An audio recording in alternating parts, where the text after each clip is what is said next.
Another way to think about our work in this class, guys, is that it's kind of like that old TV show Survivor.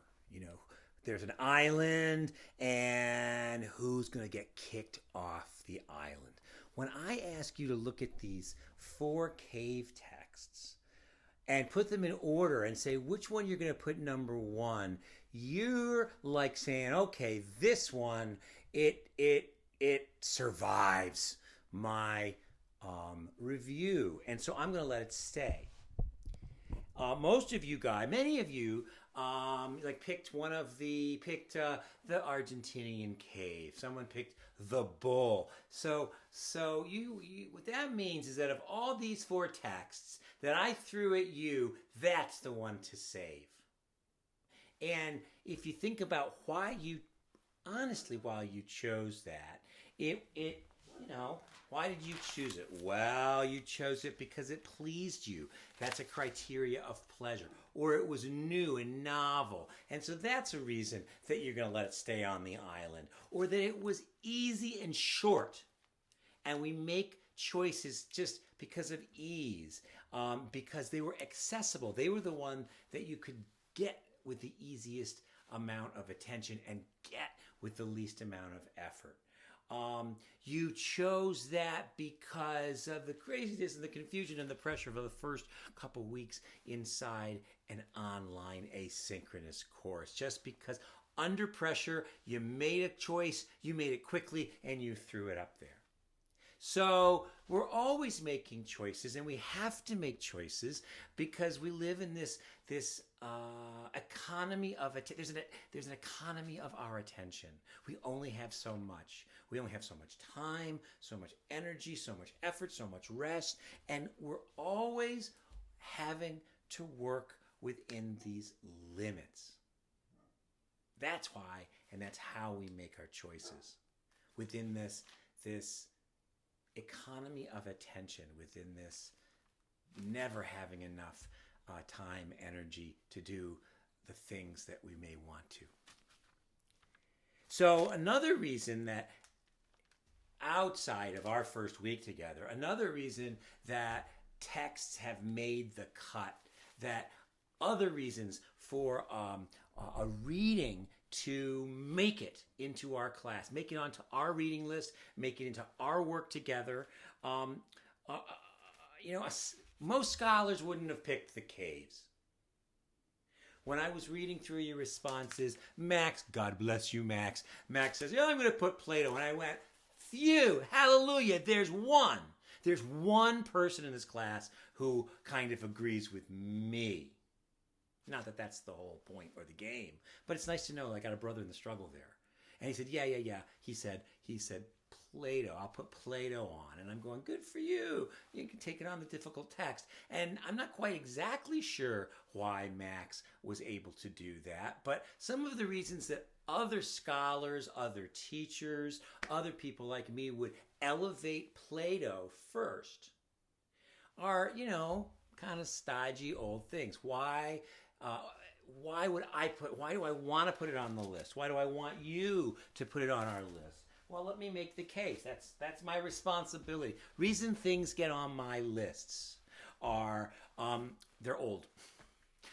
If it's old, it's survived. And if it's survived, it's probably survived for a reason. So, not a bad reason for me to at least give something a once over. If it has survived the test of time, perhaps it has some value there that I need. But let's note, those caves survived too.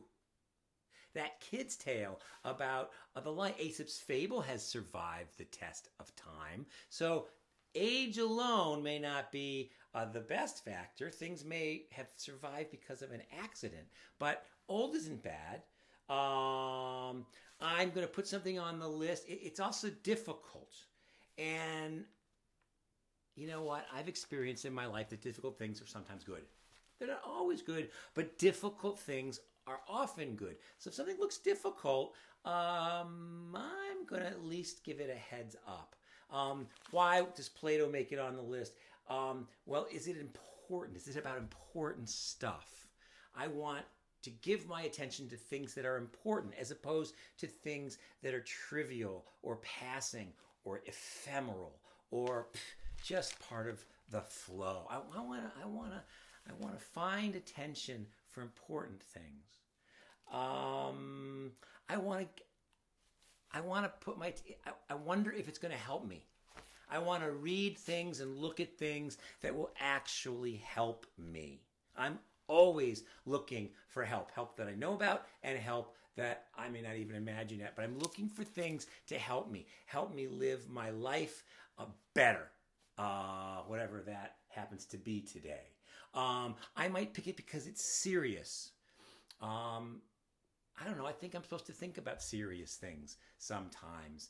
Serious things are sometimes hard and difficult to consider, but sometimes they're really helpful because they sometimes are elemental or foundational, or they affect all kinds of other things in my life. So something serious, I'm going to get it on my list if it has the potential to explain something.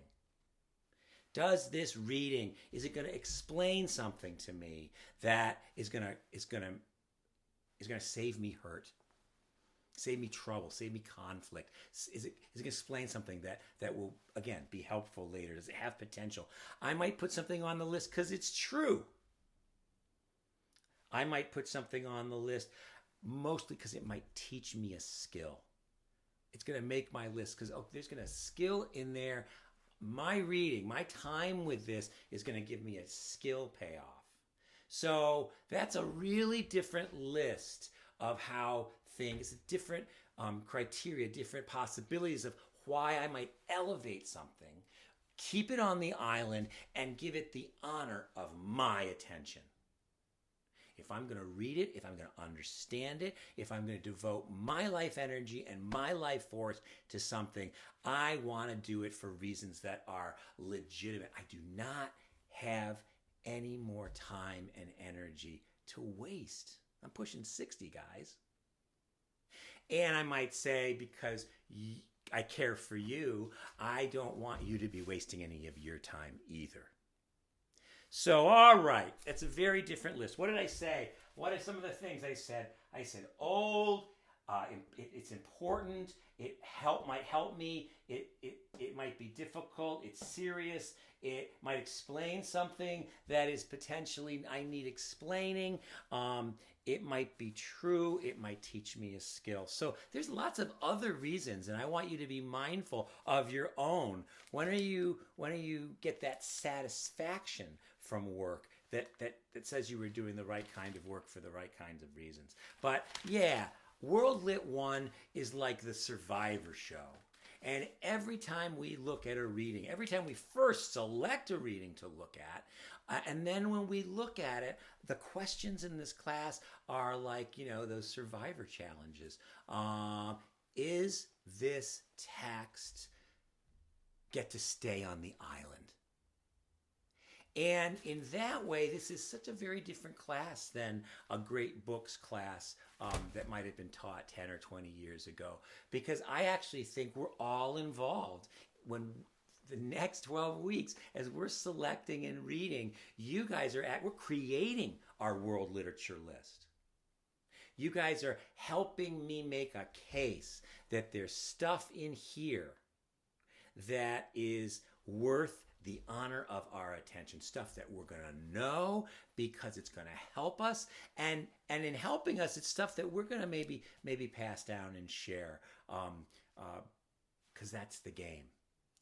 Oh my goodness, which texts are going to stay on the island? Well, one text that's going to stay on my island this week is Plato. So come back in a couple seconds and we'll play around.